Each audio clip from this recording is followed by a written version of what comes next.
Hello everyone, I'm Ayesha, Senior Medical Nutritionist at HealthifyMe, and I'll be your host this lovely Saturday morning.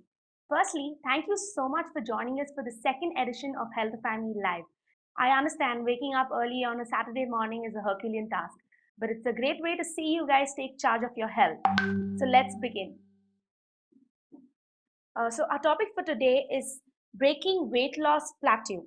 Okay, I'm sure most of us have experienced, or anybody who is going through a weight loss process has definitely experienced a phase where you'll be going through a weight loss plateau. Have you ever wondered what are the reasons for this plateau? Okay, so there are a lot many reasons, but I will be listing down some prominent ones. The first out of that is you're not eating enough. Okay, so you must have heard about the saying that if you deprive yourself of food, you're depriving yourself of nutrients. There won't be enough nutrient absorption to your body. Okay, so you need to eat every 2 to 3 hours to rev up your metabolism. So because of restrictive dieting or depriving yourself of food in the previous phase, your metabolism goes down. So it's important for you to rev up your metabolism by eating every 2 to 3 hours or 3 to 4 hours. Okay, it's not mandatory for you to have same portion sizes in all the 6 meals or 5 meals of the day that you eat, but it's important to have 3 major meals with all the nutrients, and 3 minor meals or 2 minor meals to begin with, so that most of your protein requirement is spread throughout the day. Okay, so this will really help you improvise on your metabolism and burn more energy and fat and help you shed more calories. uh, uh, yeah, so the next point is you're not getting enough sleep. Now this is a lifestyle related issue. You're not getting enough sleep. When you don't get enough sleep, there are certain hormones, for example stress hormone called cortisol, which gets released in the body, and you're not getting enough sleep when you don't get. Yeah, so the cortisol, which is a stress hormone, triggers your appetite. It increases the insulin level in the body, and stores more fat in the body. Okay, so that way it's important for you to get at least 7 to 8 hours of sleep. Now this is the minimum criteria, and so what you can do is yeah, so indulge yourself in a lot of relaxing activities. Have some herbal teas which will induce some which has some sleep promoting factors.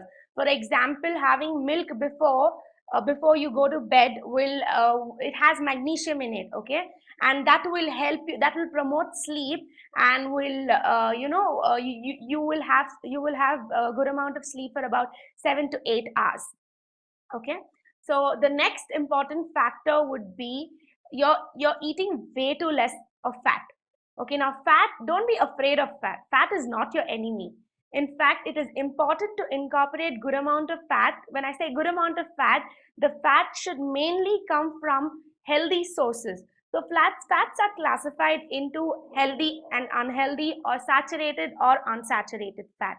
So it's very important for you to incorporate all these things in equal, in good amounts, especially the unsaturated fats coming in from nuts, coming in from fruits such as avocado. So I would recommend you to have at least 1 to 2 tablespoons of fat in your diet.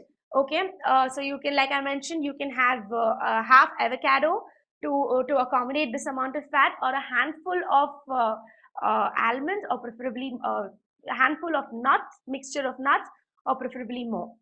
Okay, so that's about the stress. We've covered sleep, we've covered stress, we've covered about fat, and we've covered about not eating enough. So there are lot many other factors associated with this. So factors such as don't skimp on protein. So it's very important for you. See, going on low fat, low carb or low protein diets will definitely, get you to maybe some other kind of lifestyle diseases. So never deprive on any of these macronutrients. It's every nutrient for that matter is important. Even when we say nutrients are again classified into essential and non-essential. Essentials are the ones which are mandatory for you to take it through the diet, so that because your body cannot synthesize it, so you have to take it from an external source. Okay, so the non-essential are the ones that your body can synthesize. But this the synthesis in the body begins when you take up a lot of, or when when your diet is well balanced of this essential nutrients. Okay, so both of these things go hand in hand, and then the non-essential ones also get synthesized in our body. So all these essential, non-essentials, lot of other cofactors are important in metabolizing everything that you eat. Okay, so talking about protein, so don't skimp on protein. Do not go on a very low protein diet, or being Indian, especially being vegetarian and Indian, it becomes very difficult. Okay, it doesn't usually become difficult, but that's the mindset most of us have, saying that if you're a vegetarian and you can't really eat a lot of protein rich foods, and you don't have access to them because you can't eat egg, you can't eat some can't eat mushrooms, some all the non-veg products which have high biological value protein. Now, high biological value protein is nothing but it is the amount of nitrogen which gets deposited in your muscles, which further helps in improving your muscle growth. Okay, so it's very important to, yeah, it is important to have high biological value protein, but you can also incorporate protein from pulses, a lot of other veggies like spinach, broccoli, pulses, lentils, are normal dals. Use it in combinations, and most of the millets like jowar, bajra, there's barley, there's so many other things which grains, there are so many other grains which are not just high sources of complex carbs, but are also good sources of protein. Okay, when you take it in combination with this and your pulses and your dairy products, or a combination of grains and your pulses, and a lot of other combinations like this, your body can get complete protein. When I say complete protein, protein is amino acids are building blocks of protein. So protein breaks down in the body and gives you releases building blocks which are amino acids. Okay, so you need to get a complete pool of these amino acids. So when you take combination of food, you pretty much are getting a balanced amount of everything. In fact, complex carbs, protein, fat, everything. Okay, so the other important point would be and the other important point related to protein is to spread protein all throughout the day. So what happens is, I've seen most of my clients when I tell them to add more protein, what they do is they consciously make efforts in adding protein for one particular meal, but that should not be the case. You cannot you cannot compensate for your overall day's requirement by just having in one meal. You should pretty much spread that all throughout the day, starting from the first meal till your bedtime meal. Okay, so that's how you can focus on getting more protein. And for example, you can just start off with a milkshake or a smoothie in combination with grains, and then maybe your evening snacks can be, if you're a non-vegetarian, or if you're an vegetarian, you can have a egg white, mushroom, vegetable omelette, or you can have just a plain omelette, or you can have roasted chana, so many other things like that. So it's not the end there. Vegetarians can pretty much balance their protein sources. It's not a difficult task at all. All you need to do is a little bit of planning. It hardly takes 5 to 10 minutes to plan what you're going to eat the next day. Okay, so focus on that. and this will definitely get sorted. So other ways to break the weight loss plateau is to drink more water. Okay, the more you hydrate yourself, the better it is. Okay, the research says that people who continued to have water before their meals, at least 10 to 15 minutes before their meal, their appetite reduces and they end up having less amount of calories. Okay, and then the next point will be to eat more fiber. Okay, so fiber is again at most important. Like I mentioned earlier, you need to have a complete balanced meal which has complex carbs, which has complete amino acid pool of protein, right?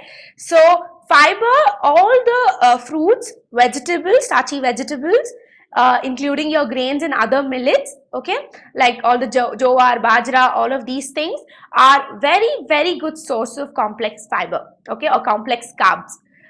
So these complex carbs, when digested, they are released very slowly in the body.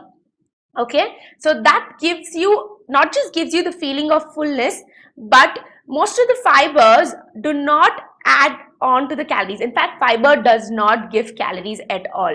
So you can keep yourself full by eating high fiber foods and not be accumulating any extra calories all throughout the day. Okay, and the next other important point would be, do not over exercise or bring in change in your routine. So what happens here is, when you exercise, especially one particular kind of exercise, for example cardio. Now if you're doing cardio, your body is put at a stress. Okay, so what happens is, when that occurs, and when you continuously do cardio, there your body gets into the phase where it triggers some inflammatory uh, enzymes, or say for example the neurotransmitters which creates an inflammatory action in our body, and this interferes with your weight loss. Rather than concentrating on helping you burn calories, your body starts getting into the recovery phase. It will concentrate on more towards healing it rather than helping you reduce calories. Okay, so it's important for you to get a change in your routine, workout routine, so that cardio is there, but along with cardio you also focus on strength training 2 or 3 days per week. Okay, now the another next one is, do not rely on scale.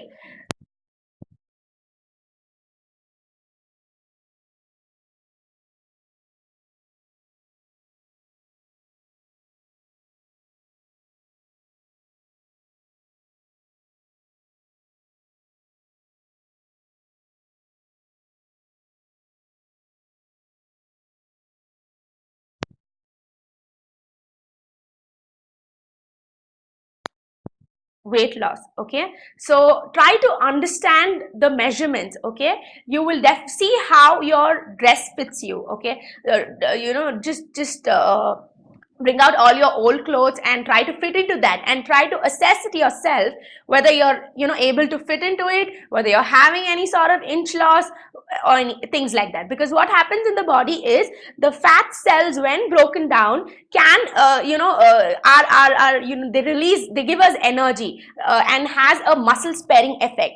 So at times when most we do have low carb diets which are quite popular these days for no reason. So what happens here is, there the people who indulge in a lot of low carb diet, the next energy source, carb being a primary source of energy, the next energy, and your body is deprived when you go on a low carb diet, right? So now your body starts concentrating on getting this energy from protein. So protein becomes the second energy source. Okay, and when I say protein gives you this energy, that means your muscles in the body are breaking down. So you need to have this muscle sparing effect, okay, by taking good amount of complex carbs, good amount of protein, and concentrating on fat loss rather than the other two. Okay, so when you talk about weight loss can occur through water, when there will be a loss in water weight, when there will be a loss in muscle mass. Okay, because so usually people in the initial days, when they just start depriving themselves of food, or you can call it even by following fad diets or certain GM diets. Okay, what happens here is there will be loss of muscle, like I just explained the phenomena earlier, saying that when you go on low carb, or when you go on when your protein intakes are not being met throughout the day, there will be muscle breakdown, which will be releasing energy, and to spare this you'll have to take good amount of balanced nutrients, right? So what you need to do is, so what happens in these fad diets is that there will be protein loss, and protein holds some water in the body, right? So when protein is lost or broken down to release energy, the water also gets lost. So adding up these two, you can kind of see considerable amount of weight loss in the initial stages. Okay, so the main thing you need to see here is the amount of fat loss. So I recommend you to, even before starting your weight loss journey, or when you've reached a plateau, I would recommend you to get your BCAs checked. Okay, BCA is a body composition analysis, which gives you a breakdown of everything: segmental muscle mass, your fat mass in the body, your the actual BMI, how much is your BMR, how much needs to be, what is the amount of calories that you need to be consuming, etc.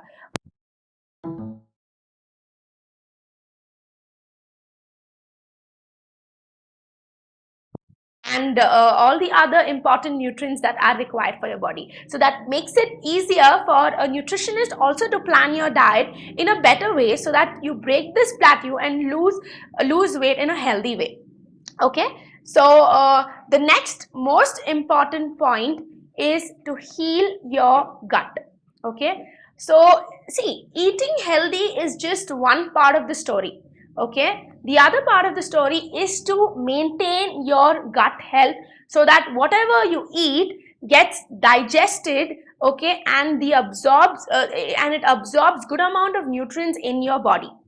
All right, so start focusing on maintaining your gut health by drinking more water and by having probiotics. Okay, now probiotics are they're the living bacteria which improves your gut health and helps in absorption of lot of B vitamins, okay, which are usually underestimated in our body, does not get absorbed that easily, and lot of people complain about having B12 or any B vitamin deficiencies, which are all the B vitamins act as a cofactor for metabolism of all these nutrients.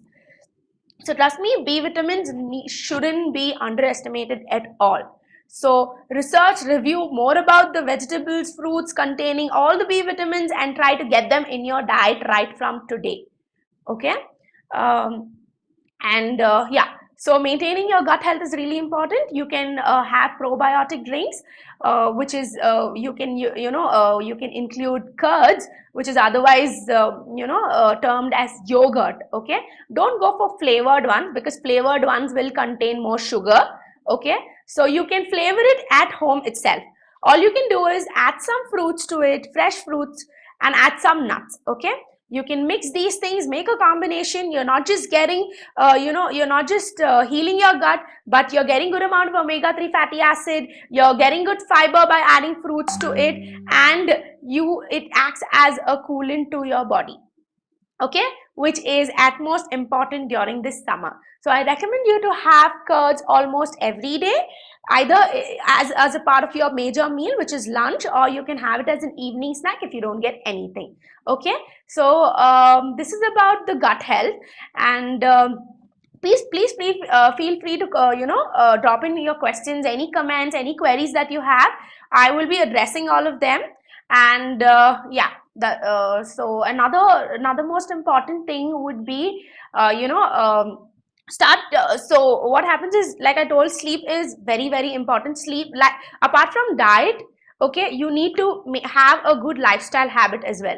Okay, so diet does play a major role. Diet, exercise, all these things go hand in hand. Now when you're looking at a sustainable change, okay, which is which should be long lasting, and it should not just be for like a short term, like our like our fat diets gives us. Okay, so what you need to focus on is having a sustainable change. See, initial 6 months are very, very crucial for you, and I recommend you to get expert advices as to how to follow up with these changes. All right, so initial 6 months, try to focus on each and every change that you make conscious efforts in making them sustainable. Okay, do not get stressed out, do not panic, do not get hyper, or do not over exaggerate about your the routine that you will be following or you will be doing in order to lose weight. Okay, so because like I mentioned earlier as well, stress releases cortisol hormones, which is a stress hormone, and that will lead to more fat storage in the body.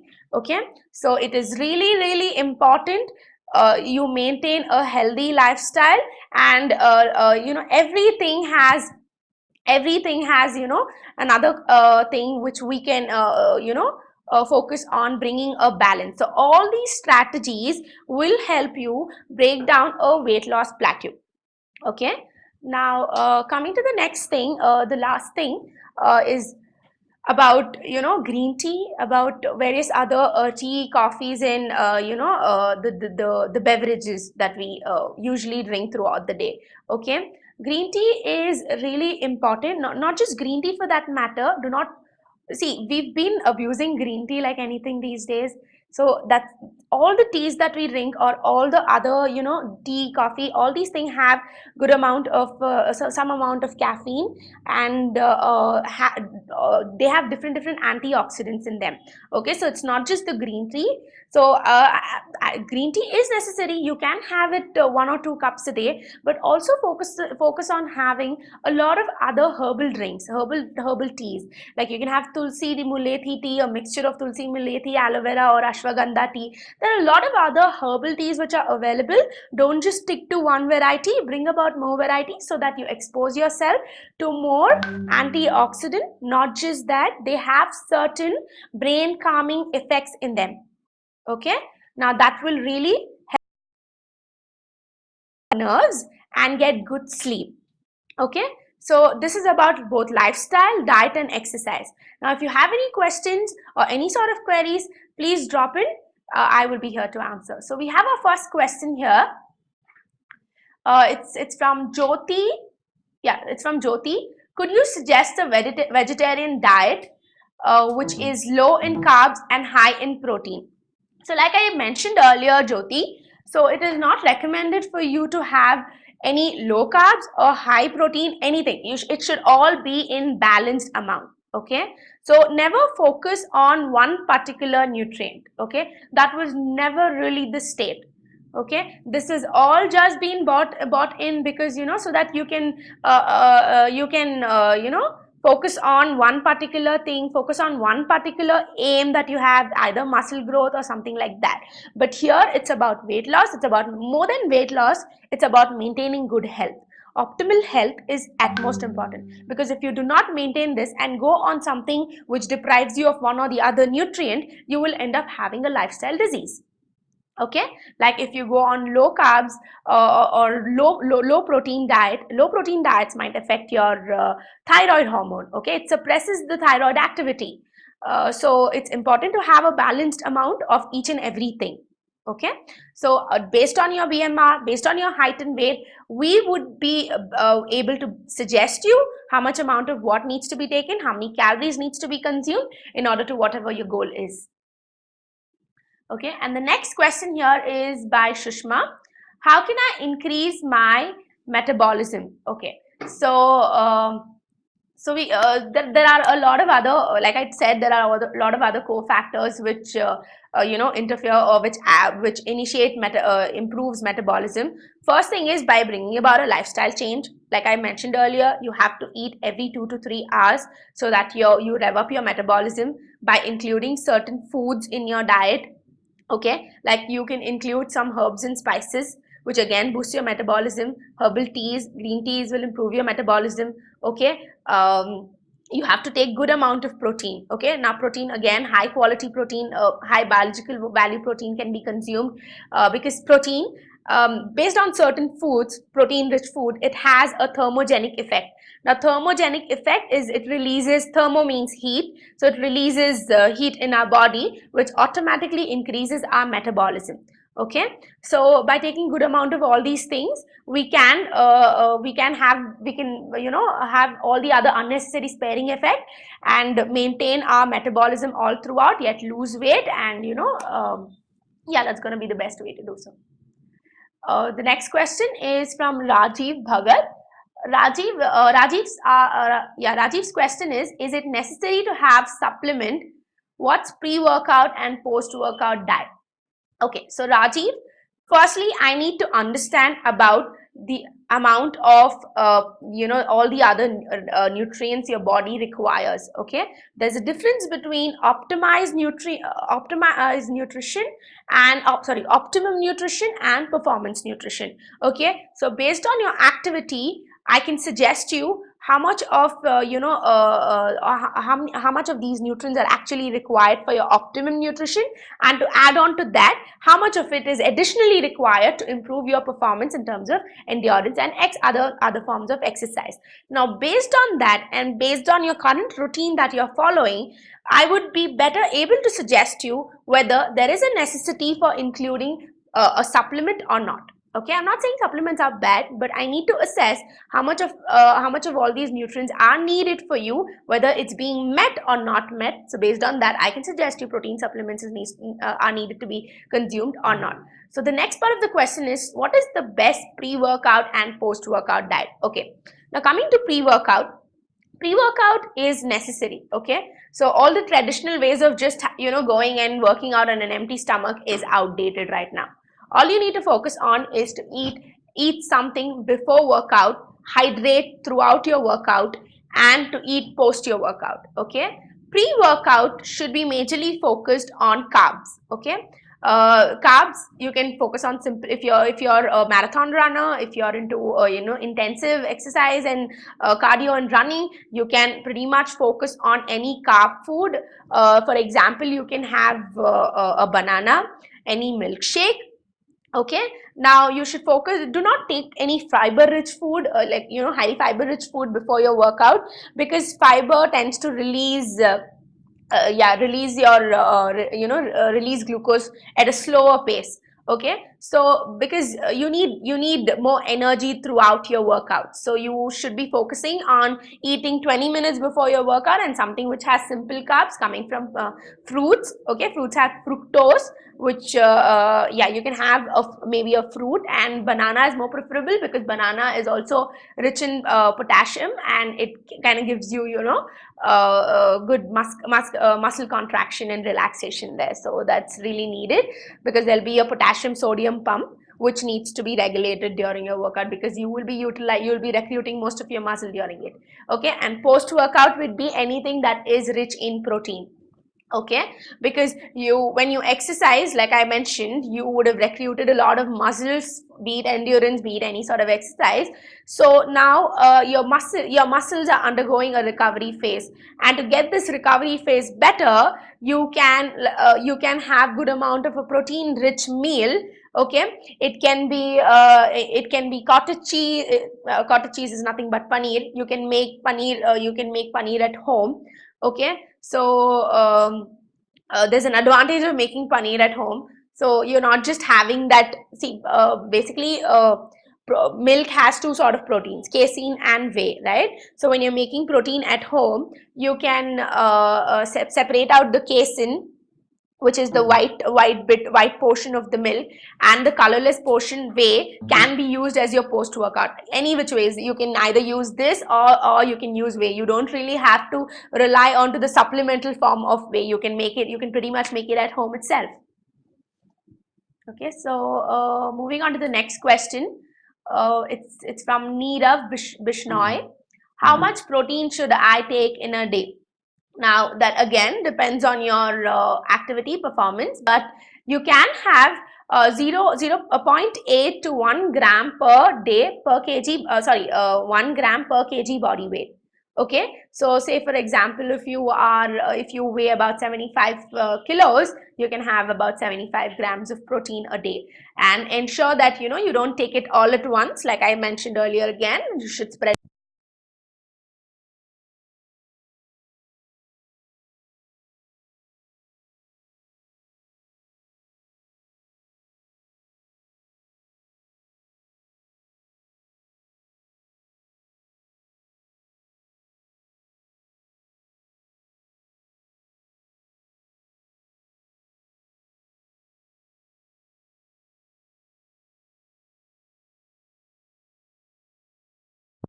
as because it helps in a lot of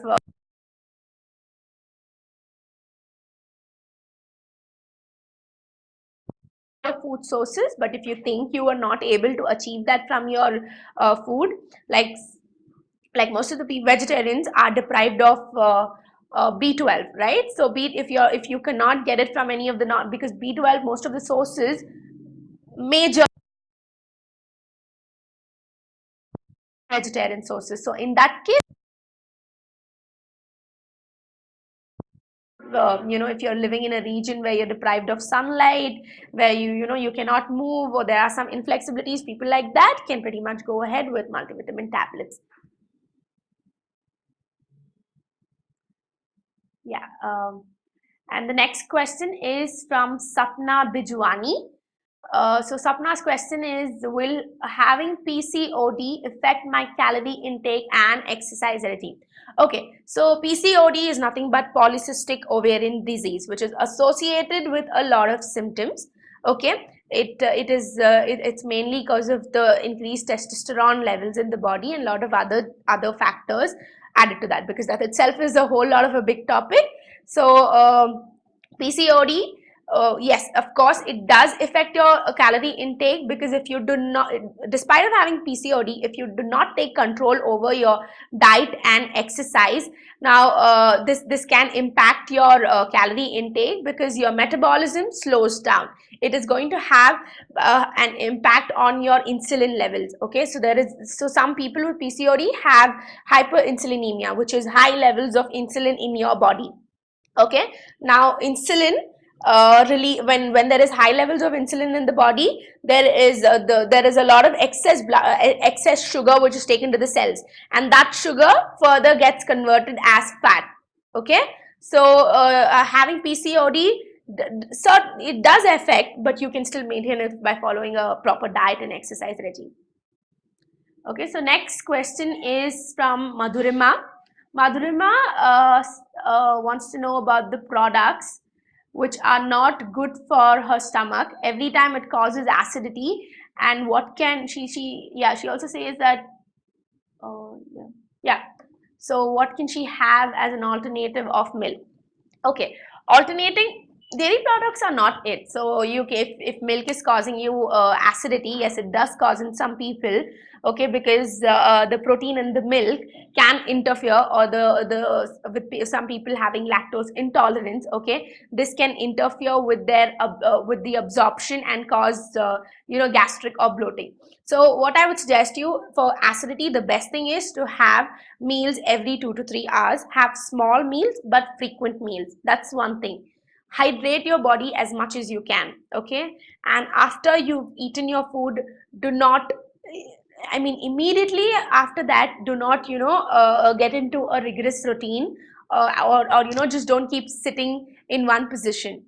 Okay, keep moving around, so that there is so it does not lead to any sort of regurgitation, okay, or have any acid reflux in the body.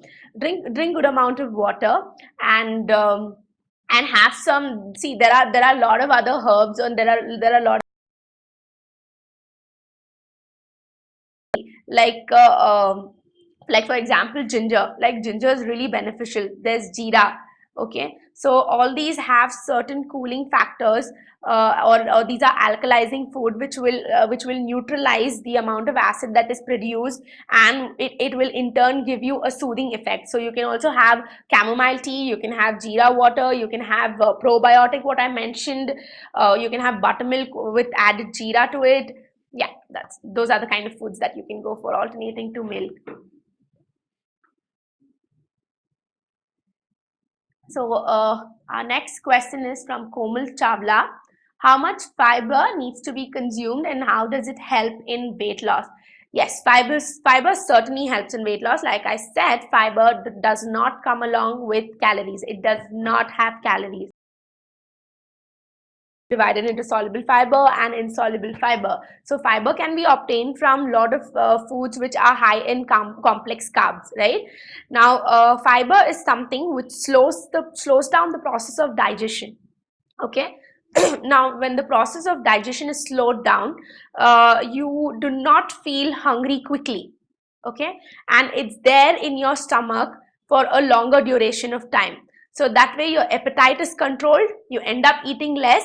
Plus, it is really good in lowering your cholesterol levels, especially LDL, which is a bad cholesterol. It helps you lower that because it reduces the secretion of bile. Okay, and which in turn helps in cholesterol synthesis, and it kind of pulls it off from the body and eliminates it. Yeah, the next question is from Rohan. What could be added advantage if we include 2 tablespoons of flax seeds early morning or before going to bed?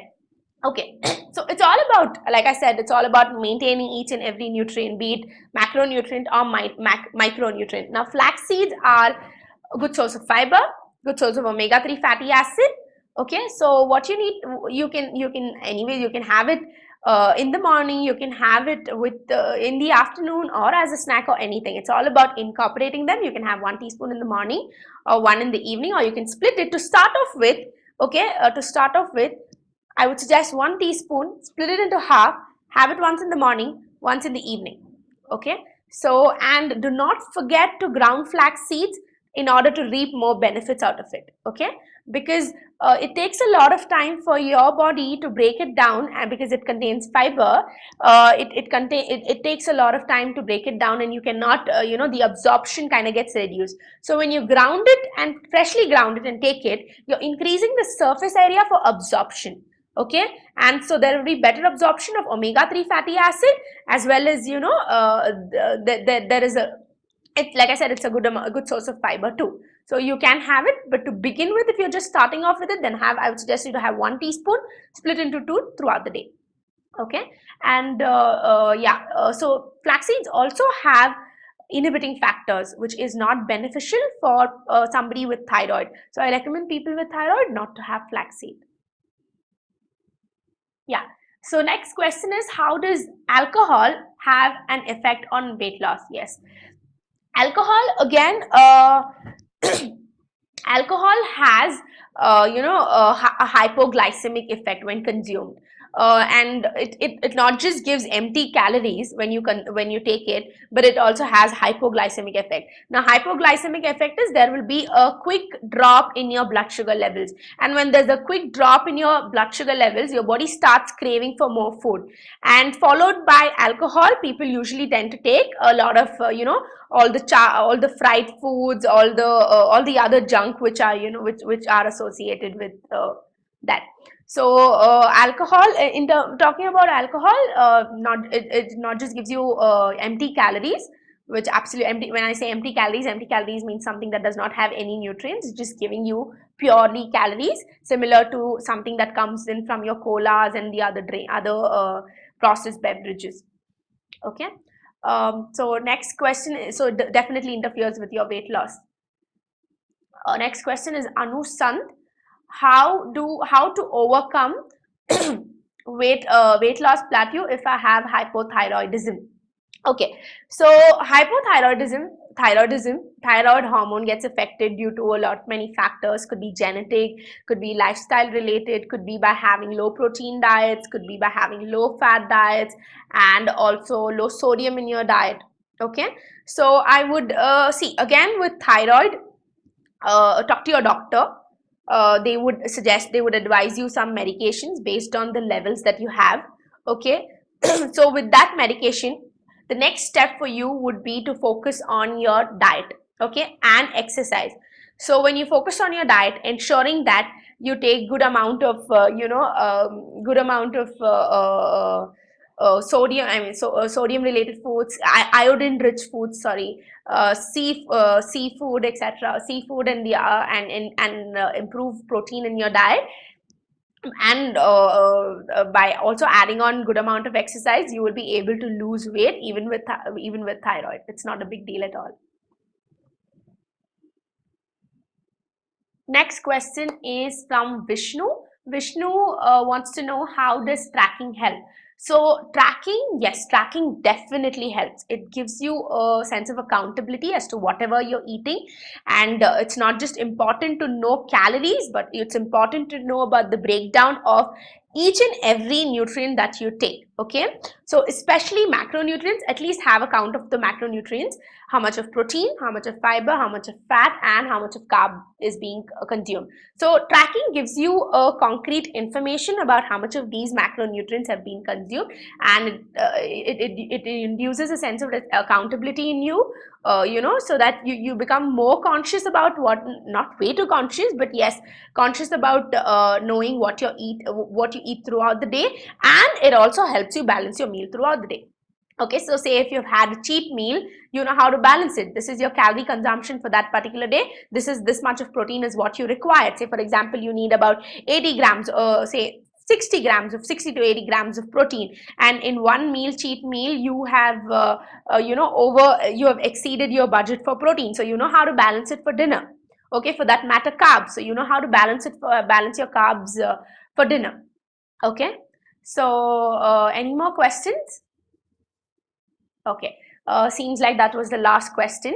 All I want to sum it up by saying is that, weight loss plateau can be frustrating, can be demoralizing. However, these are the normal phases, normal part of, normal part when you get onto a weight loss routine. Almost everyone experiences a stall, when you're trying to lose weight. So fortunately, all these strategies, and like I mentioned, what to do to break these, to get onto a proper phase of following these things and having expert advice will help you achieve your weight loss goal safely. Okay, if you can learn to listen to your body, give it time and good nutrition to heal, it will thank you by shedding, it'll thank you by shedding some kilos or some pounds when it's ready. Okay, and put the frustration behind and just move forward. Thank you.